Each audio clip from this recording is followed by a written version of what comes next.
We think we see the world exactly as it is. We believe our daily perception of reality is a flawless, objective recording. It is not. Human consciousness is biologically wired to actively hallucinate certainty. Your brain manufactures an airtight illusion of absolute control. It does this to prevent a paralyzing cognitive overload.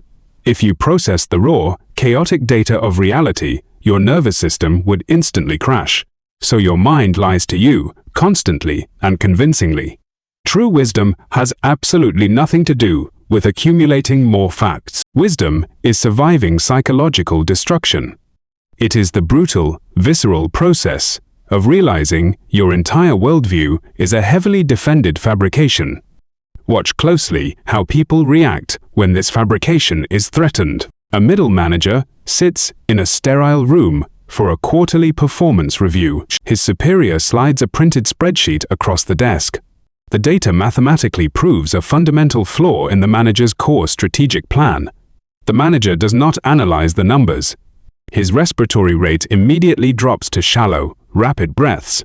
His masseter muscles tense violently. His jaw clenches shut. He instantly breaks eye contact with the undeniable data. His vocal volume spikes by several decibels. He forcefully begins reciting past, entirely irrelevant successes. His hand reaches out. He physically pushes the printed spreadsheet back across the desk. He is trying to physically push away the collapse of his reality matrix. The spreadsheet cannot bite him. The data cannot tear his flesh.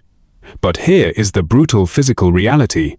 Why does the human brain react to a purely abstract, philosophical contradiction with this level of violence? Why does an idea trigger the exact same physiological terror and defensive aggression as a physical predator attack?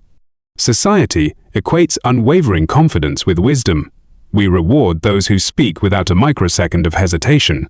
We build systems around people who never display doubt. But what the masses call wisdom is a biological lie. It is merely a neurochemical ego-preservation tactic. Socrates documented this exact mechanism over 2,000 years ago. He discovered a lethal flaw in the human operating system. It does not initiate a collaborative search for truth. It triggers a violent, systemic backlash. The actual fatal mechanism is neurological. When a core belief is contradicted, the brain does not process the contradiction as mere data. It perceives an acute, existential threat to its internal, predictive model. The amygdala immediately detects this conceptual anomaly. It instantly hijacks the sympathetic nervous system. The adrenal glands execute a massive hormonal dump. Your bloodstream is flooded with cortisol and adrenaline. Heart rate accelerates rapidly. Pupils dilate to track moving physical targets. Simultaneously, blood flow is forcibly routed away from the prefrontal cortex. The exact neural region responsible for logical reasoning and executive function is actively suppressed. The brain prioritizes immediate, primal defensive reactions over complex analysis. The central nervous system literally shuts down its physical capacity to learn. It forcefully paralyzes its own cognitive functions just to defend its current identity. Watch closely how this manifests in a controlled environment. A tenured university professor stands at a lecture podium. A first-year student raises their hand and asks a foundational question. This simple question exposes a glaring logical gap in the professor's core syllabus. The professor does not pause to evaluate the new variable. He instantly crosses his arms tightly over his chest. He shifts his center of gravity away from the student. He looks down at his wooden podium, breaking all eye contact. Then, he deploys a rapid, aggressive sequence of highly complex academic jargon. The terminology is entirely irrelevant to the specific gap the student identified. He speaks continuously, allowing 0 milliseconds for interruption. He weaponizes volume and obscure vocabulary to flood the acoustic space. He maintains this continuous vocal assault until the student physically shrinks back into their plastic chair. The student looks down. The student stops asking. The physiological homeostasis of the authority figure is successfully restored, but the systemic consequence is absolute paralysis. We are left with a civilization permanently locked in a state of collective ignorance. A collective that aggressively punishes any single unit that threatens the steady heart rate of the group. And it gets worse. If the mass illusion is this heavily defended by our own autonomous biology, what happens to the neurology of the isolated individual who successfully forces their way out of it? Breaking out of this manufactured illusion is romanticized by modern culture. We are told that escaping Plato's cave leads to peaceful enlightenment. We are sold a lie of serene spiritual awakening. The objective reality is infinitely darker. Escaping the sensory deception of the tribe does not bring peace. It guarantees immediate, severe psychological alienation. It guarantees acute physical danger from the collective. The actual fatal mechanism is hidden deep in the brain. When a human experiences social rejection, the dorsal anterior cingulate cortex activates. This is not a metaphor for emotional sadness. This specific neural pathway is exactly the same one that processes acute, mechanical physical pain. Being ostracized literally hurts your nervous system. Furthermore, the violent reaction of the tribe is purely evolutionary. It is driven by the rigid biology of the in-group and out-group dynamic. The awakened individual suddenly speaks a foreign conceptual language. They openly reject the shared symbols of the pack. The collective brain instantly categorizes this individual as a lethal out-group threat. They become a virus attacking the shared reality matrix.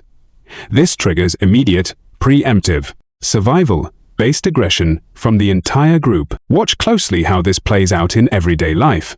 A family sits around a dining table. One member speaks in a calm, flat tone. They announce the termination of their stable, corporate contract. They detail an unconventional, transient lifestyle based on a newly constructed, ethical framework. Across the table, the parent's pupils instantly dilate. The father physically leans back in his chair. He raises his right hand. He slams his open palm flat onto the hard wooden table. He loudly and aggressively predicts absolute, inescapable financial ruin. His neck muscles remain completely rigid. For the entire remaining duration of the meal, he utterly refuses to make eye contact with his child. The biological objective of this reaction is absolute. The pioneer must be systematically isolated. They must be psychologically broken until they submit, or they must be physically eliminated entirely. This is the exact mechanism that executed Socrates.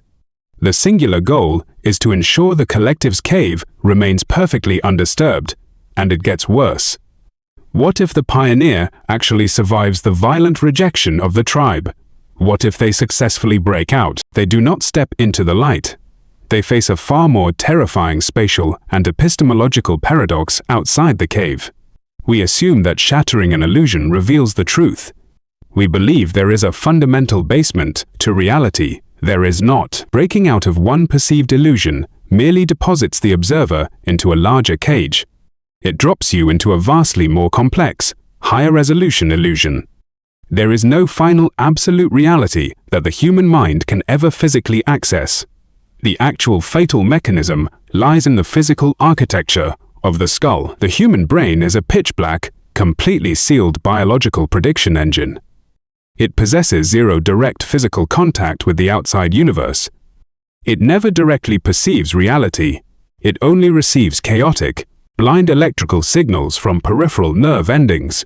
From these raw electrical pulses, it frantically generates a continuous simulation. It constructs a best-guess model strictly to minimize biological prediction errors. Therefore, stepping outside Plato's cave does not expose your eyes to objective sunlight. It merely forces a software update on the brain's predictive model. The human nervous system strictly lacks the physical sensory apparatus to verify objective reality. It cannot measure the absolute truth of the universe. It can only ever verify its own continuously updated hallucinations. Every new reality you discover is just a higher definition cave.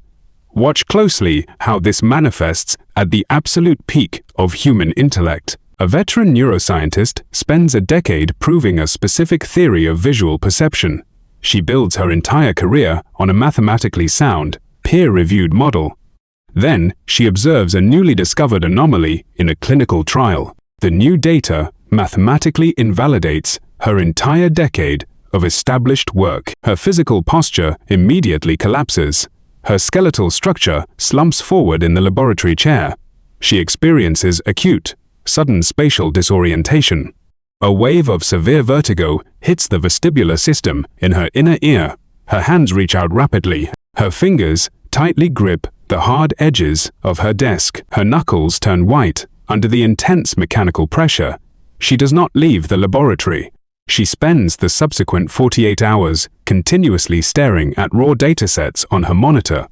She entirely bypasses her normal circadian sleep cycles. She actively suppresses all biological feeding signals from her stomach. She is desperately trying to construct a new cave to replace the collapsed one. The inevitable consequence of this hardware limitation is chronic existential dread. It is the paralyzing, inescapable realization that ultimate truth is permanently inaccessible. The human hardware simply cannot process it. This leads the conscious mind straight into the silent void of epistemological nihilism. But here is the brutal physical reality. If absolute truth is neurologically impossible for our species to grasp, does the entire history of human philosophical inquiry even matter? Does it amount to nothing more than a futile biological coping mechanism? Western philosophy fundamentally failed its primary objective. It has been a spectacular, multi-millennial systemic collapse. Socrates and Plato handed humanity the exact cognitive tools required to violently dismantle reality. They built the precise linguistic instruments to deconstruct our manufactured illusions. But they completely failed to provide the instruction manual to rebuild it. They systematically tore down the walls of the cave, but they left the human mind stranded in the freezing, structureless rubble of its own software. The cold ultimate truth of our existence is entirely mechanical. Our desperate, lifelong search for meaning is not a divine calling. It is not a higher spiritual frequency waiting to be tuned. The actual fatal mechanism is purely physiological. It is a rigid, mechanical biological imperative. It is designed strictly to keep specific neural pathways continuously active. Your brain generates the illusion of profound purpose simply to maintain baseline electrical firing rates. Without this constant, frantic cognitive motion, the neurological network would physically atrophy. Absolute ambiguity is not a temporary cognitive hurdle. It is not an equation waiting to be solved by superior academic intellect. It is the permanent, terminal state of human consciousness. There is no final, objective truth waiting at the end of the timeline. There is only the endless friction of biological hardware trying to pass an incomprehensible void. Therefore, you must systematically cease all attempts to seek the ultimate answer. You must forcefully abandon the pursuit of a finalized, stable state of existence. It is a neurological dead end. You must begin treating all intellectual paradigms strictly as temporary behavioral protocols. Treat your deepest, most cherished beliefs as entirely disposable software patches. Adopt these protocols selectively. Execute them for highly specific, immediate practical functions. Deploy a belief system exclusively to maximize physical resource acquisition. Utilize a paradigm strictly to maintain baseline cardiovascular and mental health. Use these constructs to force immediate social cohesion when mathematically necessary for survival, and then you must be prepared to ruthlessly discard them. Delete the protocol the exact microsecond it generates cognitive or social friction.